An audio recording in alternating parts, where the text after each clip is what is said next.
கோடைக்கேற்ற குளுகுளு பானம் செய்வதற்கு 4 வாழைப்பழத்தை இந்த அளவுக்கு நல்லா பேஸ்ட்டாக அரைச்சி எடுத்துக்கோங்க. இது கூட வந்து வேக வச்ச 100 கிராம் ஜவ்வரிசியும் சேர்த்துக்கிடுவோம்.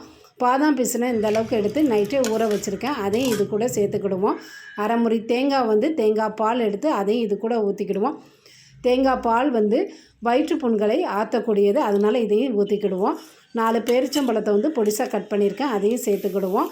சுவைக்காக நான் வந்து சீனி சேர்த்துருக்கேன். நீங்கள் சீனிக்கு பதிலாக வந்து நாட்டு சக்கரை கூட சேர்த்துக்கிடலாம். இதை வந்து கட்டிகள் இல்லாமல் நல்லா இந்த அளவுக்கு நல்லா கலந்து எடுத்துக்கோங்க.